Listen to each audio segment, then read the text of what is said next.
let it expand from there. Is there a place for that in the genre distribution? I'd like to think so. I'd like to think so, because I think there's been a lot of really good horror movies which have been overlooked because they got such limited distribution or they were sent direct to DVD. It's like, let the right one in. Love that movie. And it got fucked, and now we're getting a remake. So, there's been a lot. Even Drag Me to Hell didn't do as well as they had hoped, but it was a great movie. So I'd like to think that, hopefully studios might turn back the clock and go back to experimenting with platform release. One thing I always find interesting to ask filmmakers who are also movie geeks is, there's obviously the appeal of having a film open and do well, and everyone saying, "Well done, sure. You made us money." But on a bigger scale, isn't it infinitely more interesting to make a film that 15, 20 years from now will still show on HBO on Halloween night? That's the thing. All I genuinely give a crap about is if the film is watched 20 years later. In Hollywood, they have the Hollywood Forever Cemetery has screenings every weekend in the summer, and it's amazing because you can go there and you can watch Alien and Rosemary's Baby and Carrie, and it's packed. It's like 2,000 people every weekend fill this cemetery to watch movies on the side of this mausoleum. And you have to wonder, what movies being made today will be watched 20 years from now with that loyal of an audience? When a horror fan turns to something like Tremors or Return of the Living Dead, they don't say, "Boy, that made a lot of money." Yeah. They said, I discovered it on VHS and now I've seen it 15 times, and that's where... Well, I went to the New Beverly 2 weekends ago, and they were showing Gremlins. And it was 6 minutes of extra footage. Tell them about your double feature coming up there. Oh yeah, we're showing it at the New Beverly with Creepshow, so I think it'll be a good double feature. But yeah, it's like they had to turn people away at Gremlins. This movie that was made back in 84, 85, I think. Everybody in line owns the DVD, but they're still in line. Yeah, they're still in line to watch it, and again, what movies being made now are going to have that same following 20 years from now?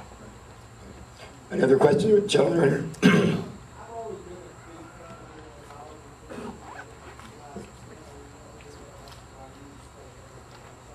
Yeah.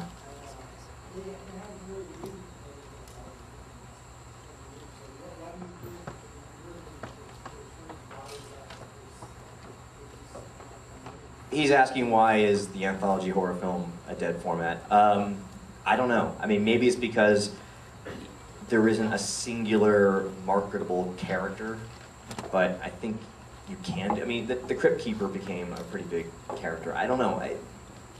Hollywood's run by fear, and they'll look for any excuse possible not to make something, and not to release something. They love to shoot holes in it and then, and shelve it. So there's just, group fear is the best thing I can think of. Why don't you tell our audience a little bit about your Crypt Keeper of a sort? You have kind of a Crypt Keeper. Oh yeah, yes. The kid with a little sackcloth mask and button face, or button eyes. His name's Sam.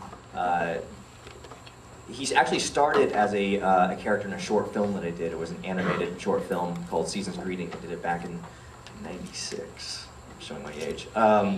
But it was an animated short I did while I was at NYU, 3 minutes long, old school, traditional cell animation. And he just never went away. Kind of became my personal Frankenstein creature. He kept popping up in my doodles, and I do my own Halloween cards every year, and he kept popping up in those. To the point where I just felt the need to get him up on the big screen. And am I wrong in assuming... He's also a toy created by Sideshow Collectibles, so... and NECA, yeah. And again, not to overmarket, but I met Mike here last year, and I said, I'm not going to have to wait an entire year to see this film. And he said, man, Scott, I hope not, but it's quite possible. Yeah. And then they were kind enough to give us, a bunch of us got this coffee table book that even if you'd never seen the film, this book... Talk a little bit about this book. It's there's a coffee table book out. It's kind of behind the scenes of the movie, but also it's all the concept art and illustrations. I've got stencils and all kinds of doohickeys in there. There's stickers and little. It's an amazing book. Also available on Amazon.com. I didn't know. When I got it, I didn't know if it was a promotional or in sales. Yeah, it's out there. We had tons of merchandise. All the merchandise is out. The merchandise came out before the movie, like a full year.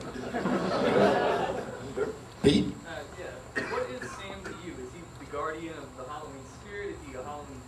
What is Sam? I was always bothered as a kid that Halloween didn't have a singular mascot character.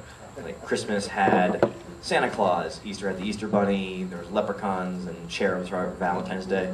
Yeah, Yom Kippur. Who is that, by the way? Is it Yummy? No, Yummy. But there wasn't a singular character for Halloween. Like, you had your witches and ghosts and goblins and stuff, but there wasn't one character.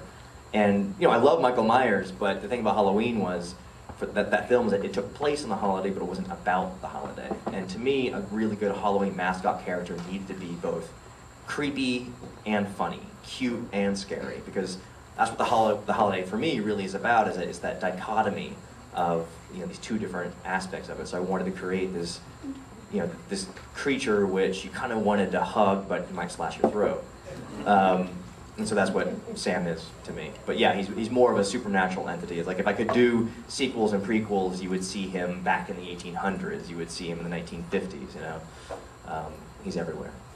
Would you like to debunk for the audience right now? Tell them that I believe your book told me, or the Trick or Treat book told me, that there's never been a documented case of somebody actually getting razor blades stuck in a candy bar. Yeah, I think poison in it. I think it's a huge urban legend. Yeah. There's a lot of them. Fascinating little tidbits, me and Mike, right up here. Anybody else? We got any more questions?